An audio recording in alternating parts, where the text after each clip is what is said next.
Okay, here goes nothing. I had more trouble trying to get this set up, but anyway, surprise, surprise, my terrarium, which is really a humidity display case for mini orchids, for me anyway, because I didn't want to have dirt, because as you know, whoops, just a minute, I always forget something. As you know, I tried a variety of things in this jar. I tried growing with the dirt and the soil. I tried all the layers.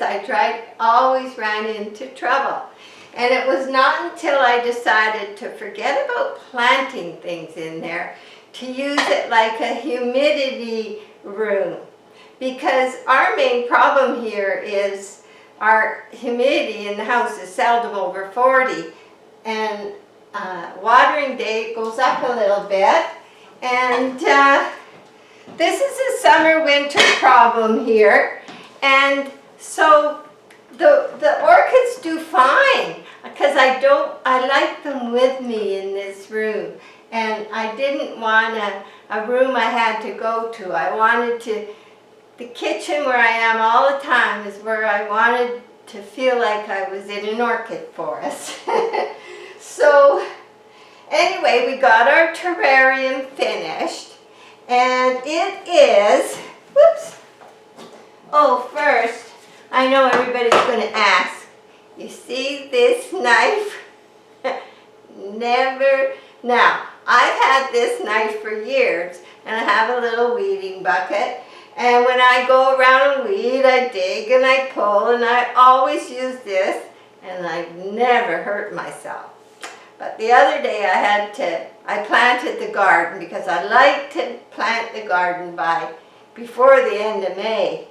And the weather wasn't cooperating, so I thought, okay, I'll go out there and do it. And of course I picked a hot afternoon, and I was planting the potatoes and the onions. And I thought, oh, what a great tool for digging the little hole for the onions. Oh my goodness. So when you dig the little hole and you go to put the onion in, pull the knife out first. I put the knife in the hole, and then I put the onion in, and I pulled, and guess what? I sliced a great big piece off my thumb. Well, not quite, it's a flap, you know those flaps that you have to wait to heal. So anyway, it's all muddy out there because I'm watering each little hole. I put something in, and I got these Australian back boots on. and so I come in and I walk all through the house looking for Jack and leaving mud trails behind me, which I had to clean up later. Oh my goodness. But anyway, it bled like a son of a gun, this tiny little thing. It just bled, but I couldn't let go of it, and I had to put my hand up in the air, and finally found Jack, and he doctored it, and everything was better. But I left the garden, cleaned up all the mud, planted it the next day, so the garden's planted. So all this stuff happens in the background. Day-to-day things that happen. So you always have to be careful, and I'll never ever do that again. I just wonder I didn't slice my whole thumb off. Anyway, we did finish the terrarium, and I'm going to show you a close-up of and a little bit of an orchid tour when I'm done, because I got a couple surprise things blooming. And also I want to show a close-up because after I explain. Now ours is, this is 20 inches high, and it's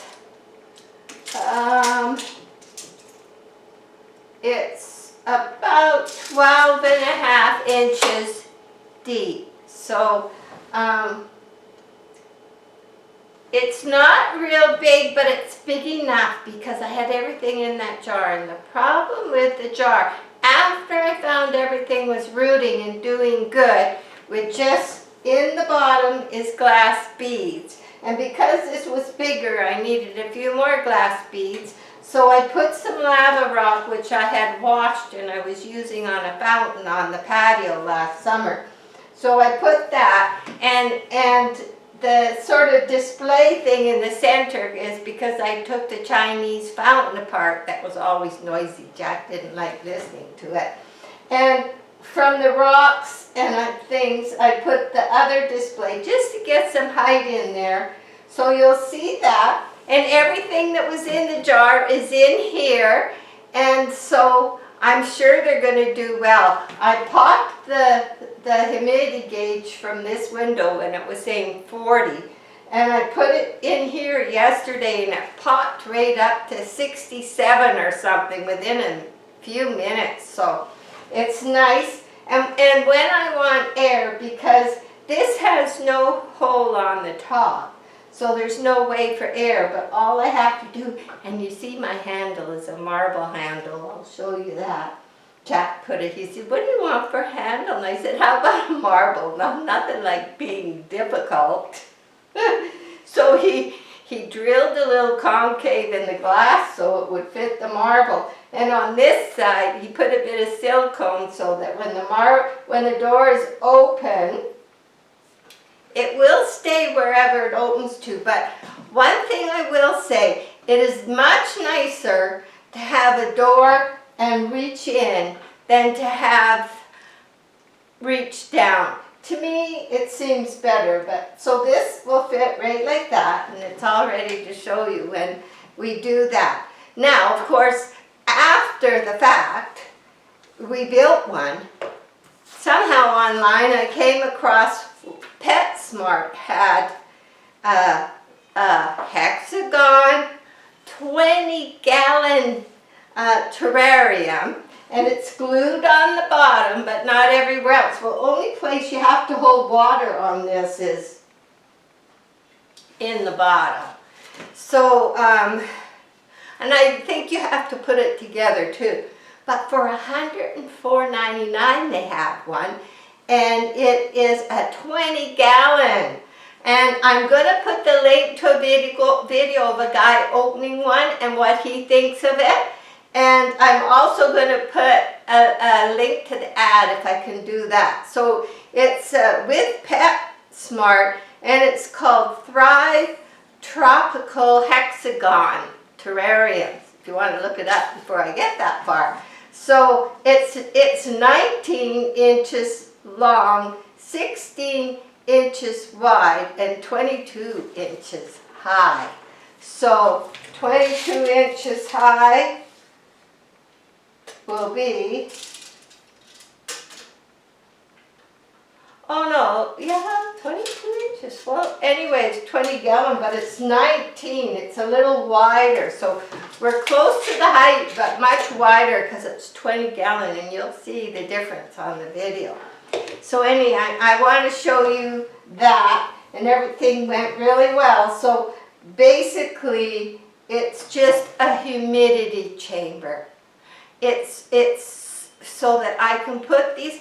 I had the minis years ago. I put them on bark with moss. I had to water them every day, and they still dried up in the house. Just was so much work to try and keep in the house like that.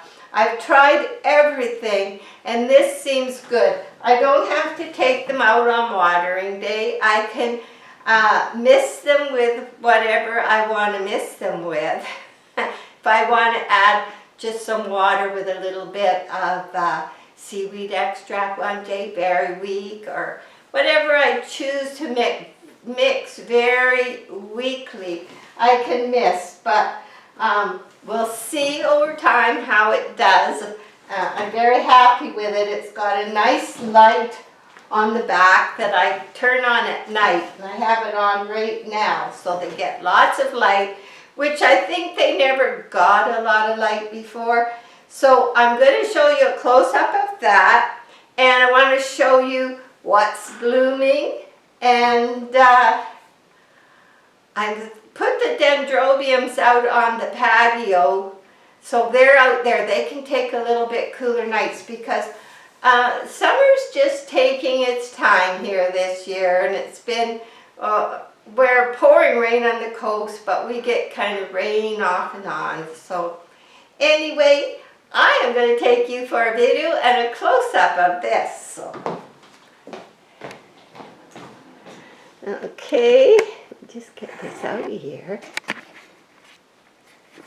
Have to give me a minute. I have to get a hold. There we go. There we go. Okay. Now I can show you what's in here. So I put a tiny little plastic container with some water down there. And that was my fun part, because this guy, he's fishing and he's caught a fish.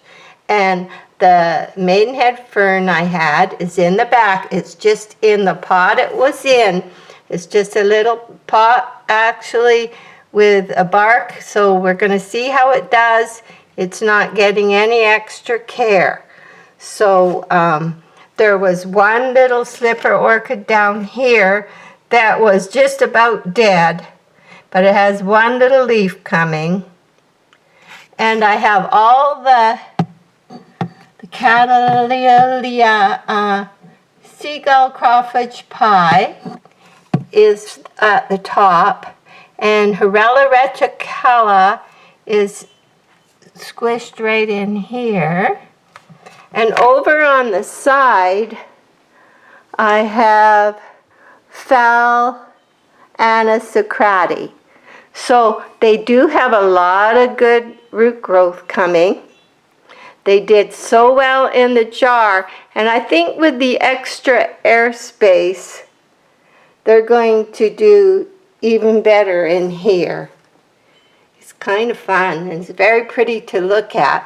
Now this is the orchid here that came off my mother planet, just a piece of, there was no leaves, no green at all. So I just took the stem off the roots, and it's finally doing something in here too with lots of good root growth. So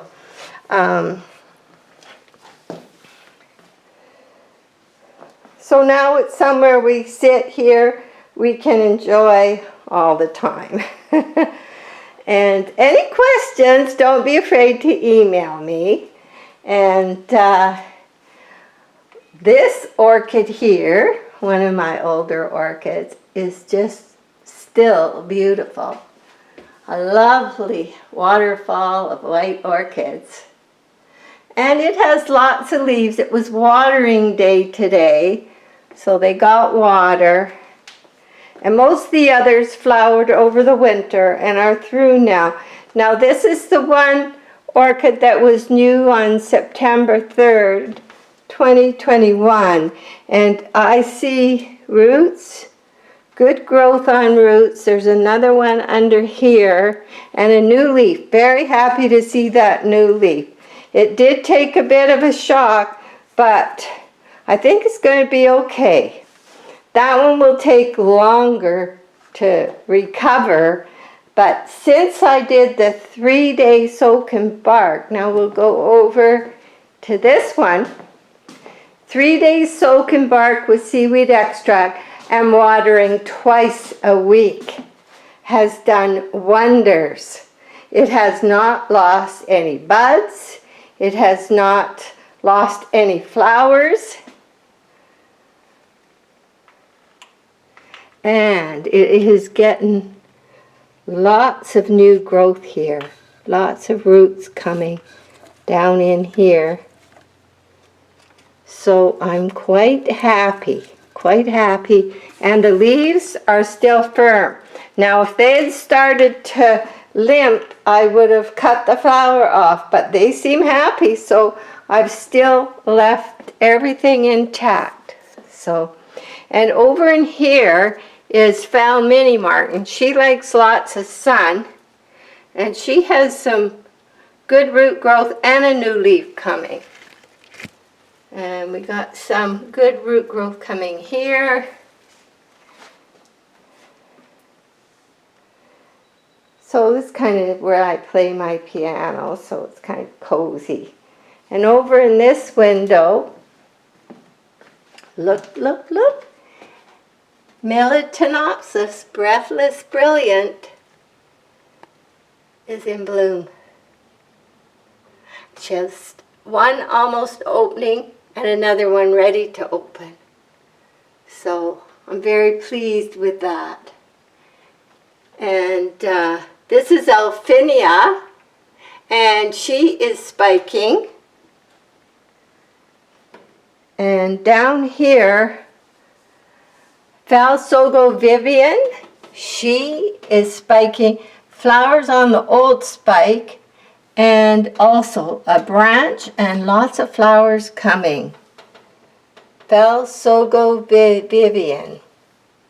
She's the pyloric orchid and doing really well. Lots of roots, good growth.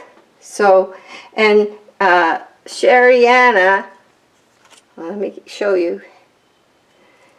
She's got lots of roots coming and good leaves, but no new leaf yet. So these are the north windows. The things I have here, they get evening light because we have these from Amazon. They're very short and they join together to whatever length you want. And we just put them on one side. And as soon as it's dark at night, I put them on until we go to bed. And the same with the other side. So now, let's see, let's go this way. Okay. Now this window, you see this window here, I put the curtains right near the glass. They have an outside curtain and an inside curtain. So I can pull the one closest to the glass down and it doesn't get that hot western sun that is too much for them in the summer. And if I pull the other one down, I have the humidity things going in there, then the humidity stays with them. And you could do that on any setup with a shower curtain or something to hold that humidity into the area temporarily. So that's my view in my kitchen, and I sure enjoy it. Now in here, this window does not have a curtain except on the outside, so I cannot keep them with that western sun. The winter is beautiful here for them, but in the summer they have to be moved away. So I have my cactus up here. And of course this one's still in bloom and in spike, because this is the one that it grew a huge spike and it went over the furnace vent and blasted everything, and I cut it off, but it is going to, I thought I'll leave enough that it can spike if it wants, so just decide to. And I still have this table which is out of the sun that I can put some on. So, and something nibbled at this leaf. It nibbled there, and I don't know what it was, and it nibbled somewhere else. Can't remember where. So that's the plants. The Hoya is doing good. Everything kind of stayed the same, except I have to empty that window.